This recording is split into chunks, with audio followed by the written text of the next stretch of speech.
What is good? What is poppin'? It's your boy, Drip TCG, and I'm coming at you guys with a motherfucking Zefra replay video and deck profile. So timestamps in the description, so if you're just looking to see the replays or the profile, check the description out. Word of warning, this is probably going to be a very long intro, so yeah, let's get into it. So why am I making this motherfucking video? Because on my last video, which was the Odd Eyes deck profile, I got a lot of positive feedback, honestly more than I was expecting. I really wasn't uploading that video for the views or for the feedback. I just uploaded it because I wanted to share that deck profile. And I got a lot of positive feedback from people telling me, yo, upload more stuff, bro, even if it's not Odd Eyes related. So that's part of the reason why I'm doing this video, because I'm not gonna lie, my Zefra list is pretty cookie cutter. You know, it's pretty standard. It's a control Zefra list, and it's not that much different from other lists you might see online, which is why this video is not really an introductory video into Zefras. I feel like there's plenty of other good introductory videos for Zefra that you can find online. Shoutouts to Dilemma YGO, Ben Gregson, the god of Zefra, at least, you know, on YouTube and stuff. So yeah, this video is gonna be a little bit more technical with regards to certain gameplay aspects. That's why I also want to include a couple replays so you can actually see the deck in action. And just some more technical things. So I'm not gonna go over things that are obvious. I'm not gonna go over too many ratios that I feel should be obvious. I'm just gonna go over things that you might not see on other lists. So yeah, let's first get into the replays, and after you see the replays, let's get into the motherfucking profile. Alrighty then, so first, replay. So look, there's two main things I want to show off on these replays. Number one, you need to be able to go first or second, and that doesn't matter what deck you're playing with. If you're playing a deck that can only do stuff going first, you know, you're probably not gonna go far. And many of the choices that I made with regards to my main deck have to do with that. You know, I built my deck so that even if I go first or second, you know, I'm able to at least make a play more often than not, because you don't always win the die roll. And for example, in this hand, I happened to win the die roll, and I was able to go first. But even if I didn't, I had two cards that would force my opponent to, you know, negate them if they had an Omni Negate. And I had access to Mystic Mine if I needed it. Plus Pot of Prosperity, which usually gets you almost any card you need. And a low scale. So if I don't need to search Mystic Mine, I have, you know, Zefra stuff, low scale and Oracle. And if not, then, you know, I have 3 going second cards plus pot. So I definitely was prepared to go first or second. Shout out to DB Grinder. I'm going to fast forward through most of these replays. I'm only going to commentate on the important parts. So yeah, let's go.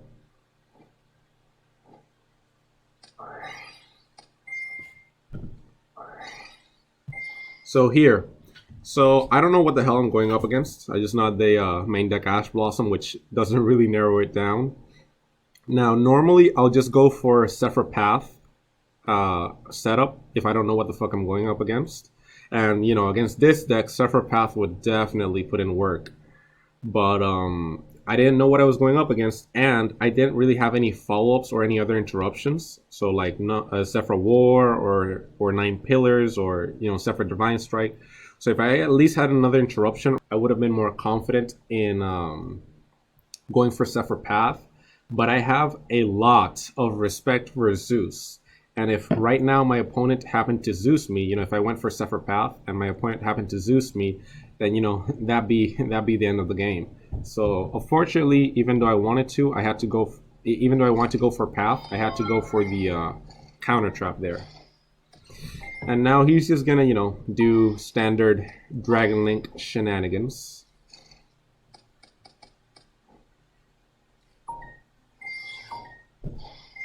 And you know, a lot of when you're playing a control deck, a lot of your victories, you know, will happen depending on how well you know the matchup.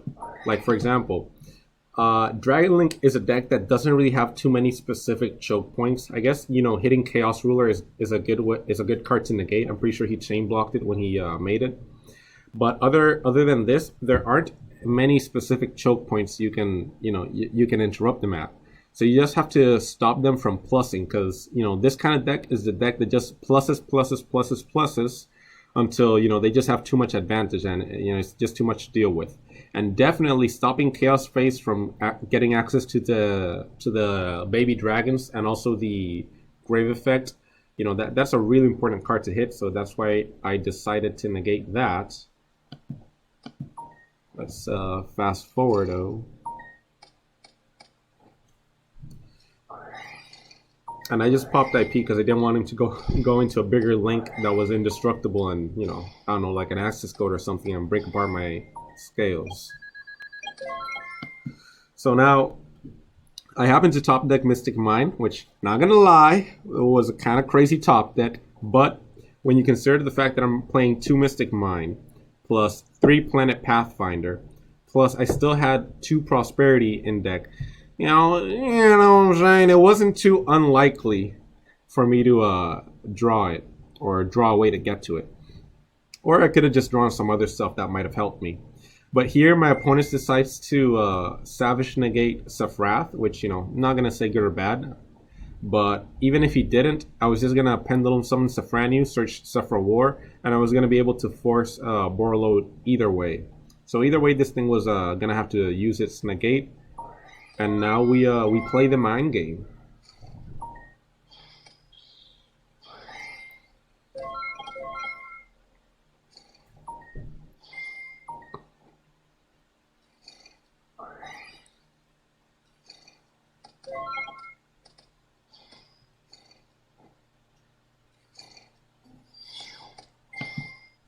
So this is an interesting point. I decide to, I'm forced to Zefra War his access code. And I make a bit of a misplay. I destroy my Zefraniu. I should have protected it with Zefra Providence, because I'm only at 1600 life points, and this could have been like a Levianeer or one of the baby dragons, and he could have just killed me. So I definitely misplayed by destroying this.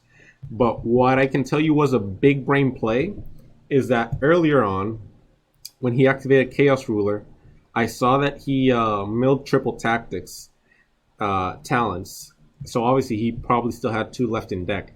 And with 1 card left in hand, I actually chose not to Zefraniu effect because I didn't want to play into TTT. And it just so happened, you know, when I saw the replay, that his last card in hand was in fact a TTT. So that's definitely, you know, some of the big brain plays you can do if you're you know, attentive to a duel. And after this, you know, it's pretty much over.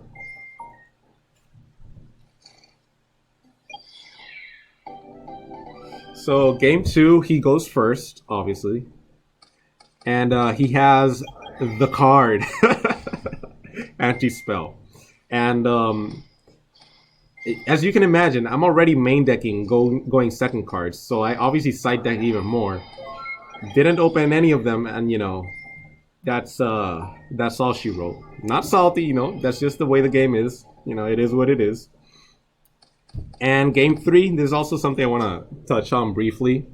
Shoutouts to Dilemma YGO, that he's the one I got the idea of running Majesty's Fiend. But in any deck that you can do this, you always want to give your opponent different kinds of interruptions to have to play through.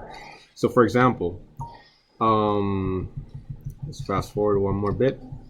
Right now, obviously I'm playing a Pendulum deck, so I'm expecting my opponent to have a lot of back row hate, which, you know, he does, and he drew one.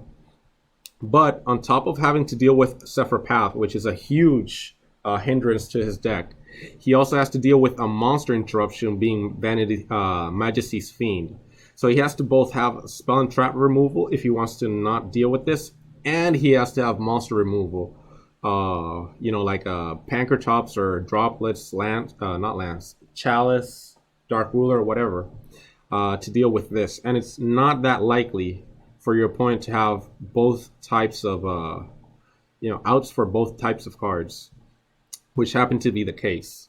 Also, if you're wondering why he didn't Gamma me, it's because he has Chaos Space and no other monster in hand, and if he doesn't draw a monster, then, you know, this is going to be dead. So that's why he didn't activate Gamma. And, yeah. Path plus Majesty's Fiend. Too strong. Next. Alrighty, so next replay. So this one I also happened to win the die roll. Oh well, it is what it is. You know, sometimes you win them. But even if I didn't, I had PSY-Frame Gamma and Mystic Mine plus whatever I would have drawn for turn. So I had two very high impact cards going second. So I definitely was going to be able to at least have something to push through whatever my opponent did. Other than that, you know, the hand is okay.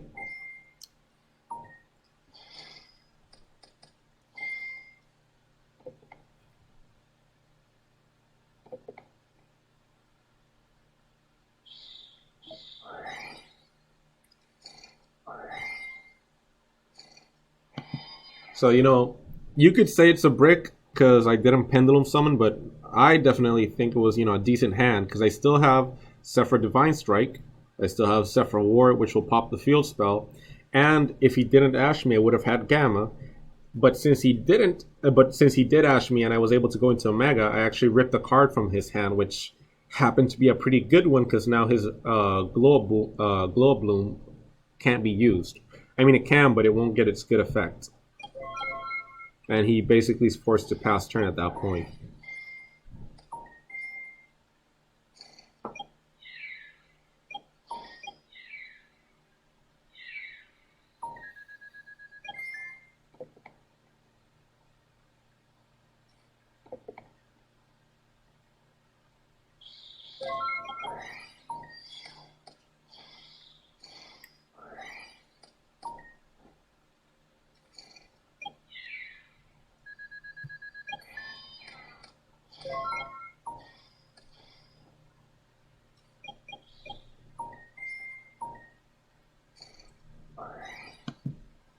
So let's fast forward a little bit.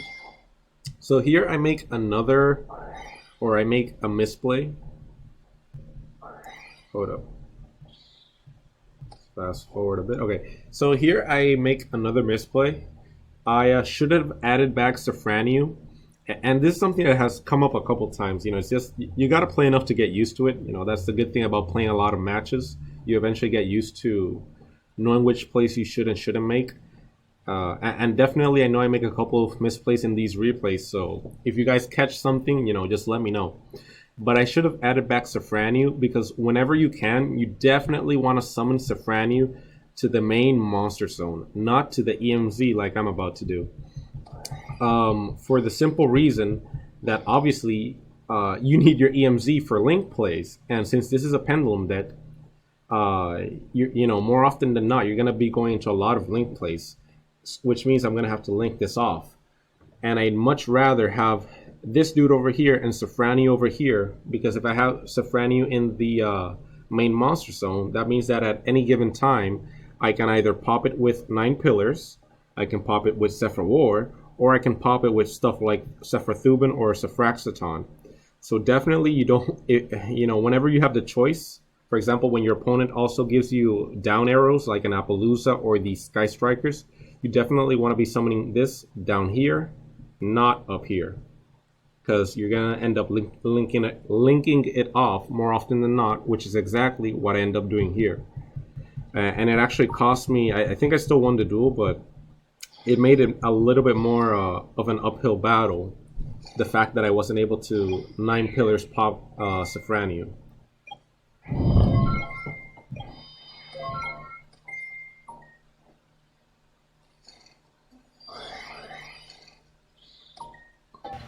So in that case, he scooped pretty much immediately there, but if he hadn't scooped, then it would have been a much more uphill battle because of the fact that I didn't have the Zefraniu search, you know, pop it with 9 pillars and then search. So here I go second, and I'm able to evenly match him to at least clear most of his cards. Now, this replay I like a lot because there's a very specific play that happens right now. If you guys notice, I have Field Spell, 2 low scales, a high scale, and Zefrath. And specifically the high skill Zefraniu. So with this hand, I can make pretty much any extra deck play I want. And I swear, as soon as I pen summoned, I noticed that I could have made a way better play that I'm going to tell you what it is. So let me first show you what I did.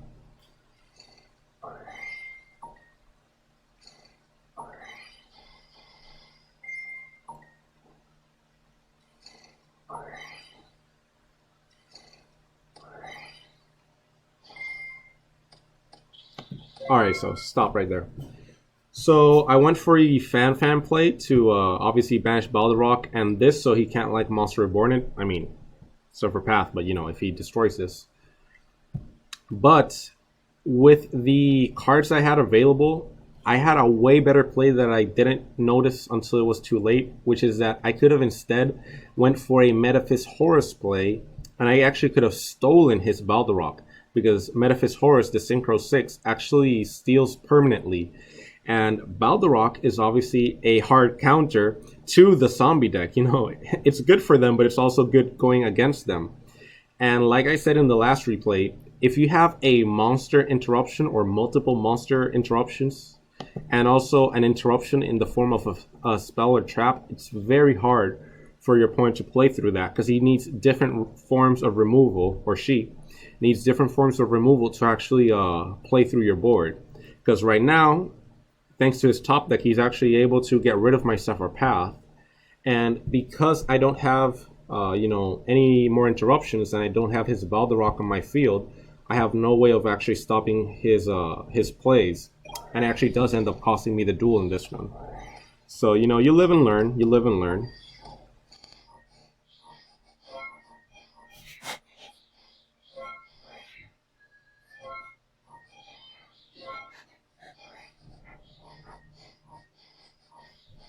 And that is all she wrote.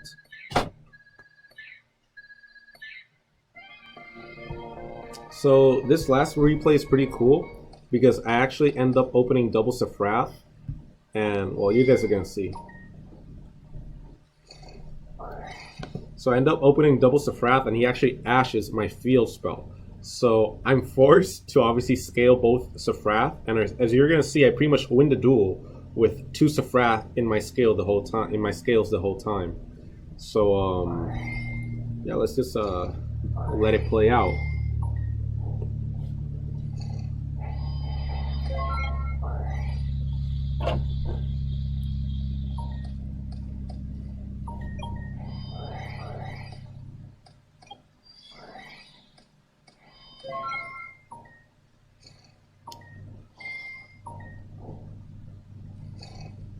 Also, the fact that I have double Zefrath means that unless I get rid of one, I actually have no way of setting up Zefra Path, which is obviously a blowout card versus his deck.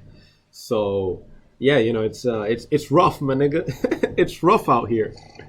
But yeah.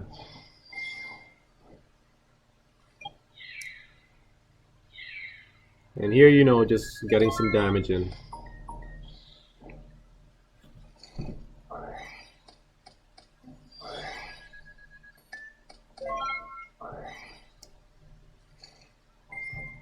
So basically, pretty much in any deck in Yu-Gi-Oh, you want to obviously get as much advantage as possible, which is why I kept summoning Zefraniu, which is what you should do every turn, and which is why I summoned Wendy last turn, because I want to get that +1 of getting Zefraniu back to the hand. But at this point, he only has 5,500 life points, and I actually noticed that, or actually, I actually know all his cards because he searched this. So I actually noticed that I have game here, and I just go for game. Also, very important to note, Metaphys Horus effect to take isn't, it doesn't target. So even though I used it while this was on the field and he chained to summon this, I still get to take one of his monsters. So keep that in mind.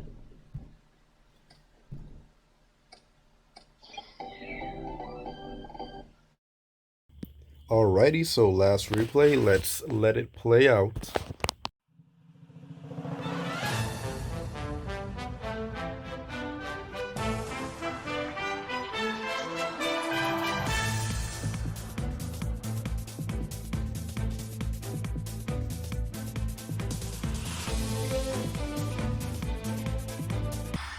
Alrighty, so he went full Yusei Fudo on me. He summoned this shit, which is an Omni Negate and attacks like 4 or 5 a zillion times. This thing, which is also an Omni Negate that attacks like a jillion times. And a Shen, so not too shabby. So obviously, I open Evenly Matched Prosperity and 4 Zefra cards. Obviously, none of the 4 Zefra cards are going to do too much against these two beasts. So again, that's why it's always important to have cards that'll help you break boards. And I never elaborated on that, but the reason you want to have cards to help you break boards game 1 is because it's very important to win game 1, because that means that when you go to game 2, even if your opponent side deck cards against you and they go first, where they obviously have the advantage, you know, it doesn't matter if they beat you game 2, because in game 3, you get to pick who goes first and you're going to have the advantage.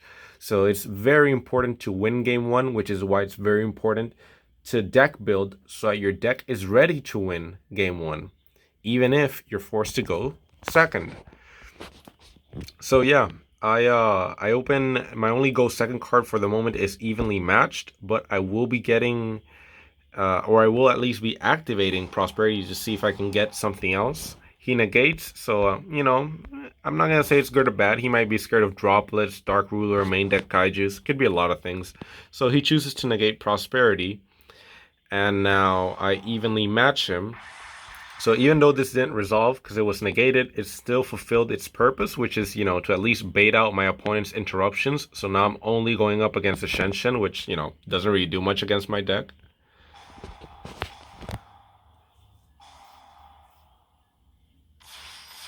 So here I'm just going to do some standard Zefra stuff. And the thing is, these two guys, again, this is where the knowing your opponent's cards is important. These two cards that come back in the end phase, that doesn't count as them being special summoned. So I can't just use Zefra Path to stop them from being summoned. So that's why I choose to do the Croc combo and I go for a Mystic Mind play. And now in the end phase I have to pop my own Croc because we have 1 monster each. That's why I had to pop it, because otherwise this would self-destruct. But now it's 3 monsters versus 0, and now we are playing the mind game. And now while he only has 9 cards left in deck, so I could just wait to deck him out. I'm not going to, just because you never know if your opponent is main decking outs to spawn traps, and a lot of people are nowadays. So you really don't want to count on trying to deck out your opponent, even if you're still in game 1. So here I take the proactive approach and start getting rid of his biggest threats, which are those two. And still playing the mind game a little bit.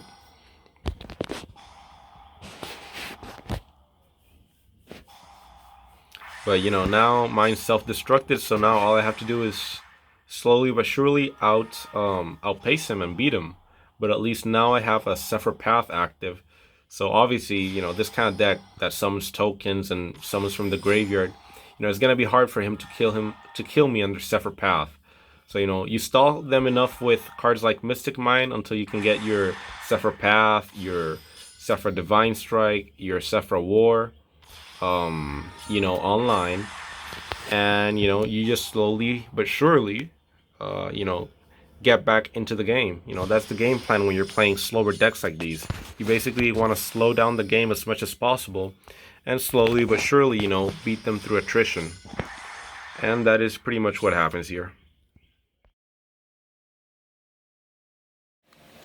Alrighty, so we are here in the deck profile. So basically, I always like to separate my decks into the different functions of the deck, because it helps a lot when deck building, to know, you know, how many cards you have that do one specific thing. For example, all of these are all the ways that you can search Zefrath. All of these are all your low scales. All of these are my go second cards. These are basically engine cards that I'd rather not draw, but you know, if I draw them, they're still usable. And these are cards that I basically never want to draw. I just want to search them. So, you know, when you separate your deck like that, or similar to this, it's much easier to figure out ratios, and it's also easier when you're side decking to know which cards you should cut and which cards you should leave in. But yeah, let's get into it. So basically, these are all the ways that you can get into Zefrath. And like I said at the beginning, I'm not gonna give too much detail about the obvious ones, but you have 3 Zefrath, 3 Zefra Providence, 3 Oracle of Zefra,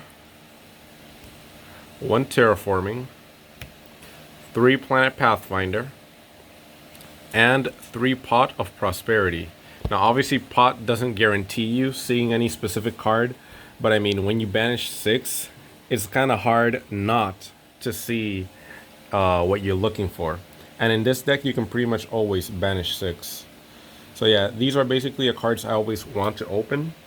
As you can see, it's 9, 10, 13. You basically got 16 cards that you always want to open. So, you know, that's quite the amount. Then I have my low scales, which is basically just 3 Zefraxi, 1 Zefrathuban, and 1 Pilica. A lot of people run more. This really you just gotta test it out and feel it out to know how many you want. But again, even though I only have 5 low scales, I also have 3 of this plus 4 field spell. So that's 7 more cards that actually plus 3 of this. So that's really 10 more cards that can get me into one of these if I need it. Plus 3 prosperity. So, you know, it's not too unlikely that it's pretty likely I'll be able to see a low scale. But if I could, I'd add another one of this because he does come in clutch. But, you know, you got to make space for more important cards. Then, after seeing your Zefrath and your low skill, the most important thing that you should always be opening is cards that can help you go second, be it hand traps or being board breaking cards. You know, I run 3 Gamma, which is pretty standard for most Zefra decks, but I also run 2 Mystic Mine and 2 Evenly Matched. So, why these specifically? At least in my case, because I want the most high cards with the highest impact. You know, I want the most impactful cards. And if you lose the die roll and you go second and you draw something like an Ash or a Veiler or an Imperm, you know, that's usually not going to be enough against a lot of high tier decks. And since the Zefra archetype on its own doesn't really do that much unless you go for like health plays and stuff, which I don't in this deck. You know, you usually can't push with your engine alone. You usually need like really strong cards to help you push through boards. And Mystic Mine is the reason, or one of the reasons, I like Planet Pathfinder instead of having other normal summons. Because, for example, there's other people that go with the Madolche package or other rank 4 packages. Nothing wrong with those, but I'd much rather Planet Pathfinder for a couple of reasons.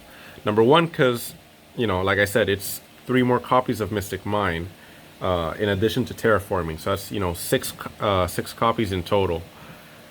But also, Planet Pathfinder, since he tributes for cost, he has a better synergy with Gamma than, for example, if you played Mageline, you know, the Madolche. Because if you normal summon her and use her effect to search and they ash you, you know, your Gamma, and you have a Gamma in hand, you know, this is going to be dead. And because of the fact that this is always live, you know, because I'm pretty much always going to be able to search a field spell. Whereas if you play stuff like the Madolche or other rank 4 packages, usually once you go through it one time, the other copies are just dead in your deck. So that's why I prefer this other normal summons that I've seen and that I've tested. But yeah, so basically I'm playing 3, 7 go second cards plus Terraforming. That's, you know, 8 pretty decent go second cards, since, you know, obviously Terraforming can search the mine. You can kind of count these 2, but nowadays it's really easy to negate monsters, you know, Imperm, Veiler, Appaloosa.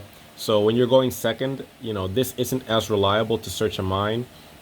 But it has come up a couple times, and even in the last replay I showed, where even like if you can bait your opponent's negates, you can go into this search mine and then you can start controlling the game. So definitely that's, you know, that's the idea behind why this card and why this card. And evenly matched, well, you know, it's evenly matched. The card is really stupid.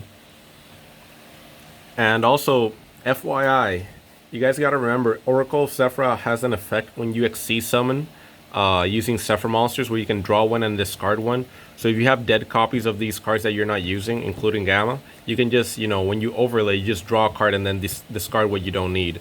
So it's usually not really a brick drawing these, you know. On the contrary, it usually helps me because, again, you don't always win the die roll, and you can't just bet on always going first game one. You know, that's just not always going to happen. But yeah, these are basically my go second cards. You know, it's technically 8 if you don't want to count Pathfinder, or 11 if you do want to count him. Then we have my other engine cards, so 3 Zefraniu, one of this, which I always end up siding out games 2 and 3, almost always, and 2 Zefra War, you know, pretty standard for a lot of people. Some people play 1, some people play 3. I would play 3 if I could, because it's really nice to hard draw, but it just bricks so much if you draw it too early. So 2 is the number I like a lot. And then these cards, which are, you know, cards that are good, but like I said, they don't really do anything on their own. Because, for example, I don't want to hard draw this. I'd rather draw this to search this so I can actually get this in graveyard and protect it for future turns. One of each counter trap. My target when I do the Oracle combo to draw. And, you know, the almighty PSY-Framegear Driver. Let us go into the extra deck. So now the extra deck, let's first look at these. So these are the 9 cards that I don't banish with Prosperity. So you have Nirvana High, Stardust for the draw combo, Borrelsword, Gravity, PSY-Frame Lambda, best extra deck monster ever printed, Metaphys Horus. Hold up, let's zoom in on this motherfucker, on this beauty. Horus Metaphys. But yeah, love this card. Metaphys Horus. Hold up, there we go. Croc for the draw combo. Fan. Let me talk about this real quick. I'd much rather this than the Vampire Dampier. I used to run Vampire Dampier for like a long time, but this does the same thing but better, because you pretty much always use the effect on a known card, in other words on a face-up card. But this also banishes cards from the graveyard, or to be more specific, it banishes 1 face-up card from the field and 1 card that you target in the graveyard. So it can get rid of stuff like Golden Lord, Qinglong, Ray, the Sky Striker spell card that searches, that's at 1, I keep forgetting, Engage. You know, this is basically Vampire Dampier but better. Obviously you can't use your opponent's monster to overlay to make it, but you know, that plays so unnecessary. You know, if you really need to make this or Dampier to get rid of something, you can put 2 level 6s on the board. You know, it's not that hard. But yeah, I'd much rather this than that, you know, my preference. And Utopia just for, you know, outing Dragoon. And then we have the 6 cards that I always banish off of Prosperity, which is Barricadeborg Blocker, which I've never summoned. This is a ZEUS that I'm testing online. Sounds counterintuitive to ZEUS, to play ZEUS when you're a Pendulum deck, but you know, it came up once when I was playing up against a friend where I was like, damn, if I had a ZEUS right now, it'd be crazy. Because, you know, you just make a small Pendulum summon, overlay, and do ZEUS, and you still have cards in hand to Pendulum to set up your skills again next turn. So, you know, I'm just testing it online, but if I like it, I obviously will get it. Black Rose to blow up the field. If you use Black Rose effect and you have Zefra Providence in the graveyard, you can just banish this to protect all your cards and your opponent loses their entire field. So, you know, that's why you're playing this as another field wipe. Omega for the Gamma. This is for Starlight Road in the side deck. And Mech Knight Crusadia Avramax for, you know, getting over stuff. You could also run Axis Code instead of this, or Borrelsword. I just rather these two. Yeah, I just rather these two in this deck specifically. But yes, that is basically my extra deck. Also, something else I wanted to mention. A lot of people like playing Ash for their draw combo with the field spell. I used to too, net decking 101, but I cut it out. It's just way too low impact of a card to be main decking, because it's cool when you can do the draw combo and get to it, but every single time I hard drew it, I was like, damn, this card is so bad with this deck. Because it is, this deck on its own is already very slow. So you can't have cards like this, which at the end of the day is technically just a neg 1, right? Like, you can't have cards like this in a slow deck. You need cards like this, which are very strong, or this, which are very strong. So that's why I'm not playing Ash for the draw combo. I would highly recommend you side deck it, because it does come up when I'm playing against control decks. A lot of times where I'm like, damn, I really wish I could do the draw combo and get an Ash. But I would only ever side it, and I'd only side it in for those kinds of decks. But I would definitely not main deck this, because drawing it is just not worth it. Like, I'd rather draw literally any of the other 40 cards I'm playing than draw an Ash Blossom against any deck. So yeah, that's why I'm not playing that. Also, almost forgot to mention, but Prosperity almost never conflicts with Oracle of Zefra when you do the draw combo. For example, you go for Stardust Charge Warrior or the Crocodragon. You'd think that this conflicts because you can't draw. But the reality is, if you're resolving Stardust Charge or the Croc to draw and, do the stacking combo technique, you're in a very, very, very, very, very good position more often than not. And at that point, you really don't even need Prosperity. On the contrary, there's been many times where I could have gone for the Stardust or Ravenous Croc combo, but my opponent ashes me, imprints me, veilers me, does whatever. And, if I just had a random, like another Zefra card in hand, then I just, I'd be out of plays because I got interrupted. But because I had Prosperity, I could then Prosperity and then grab a really good card from my deck.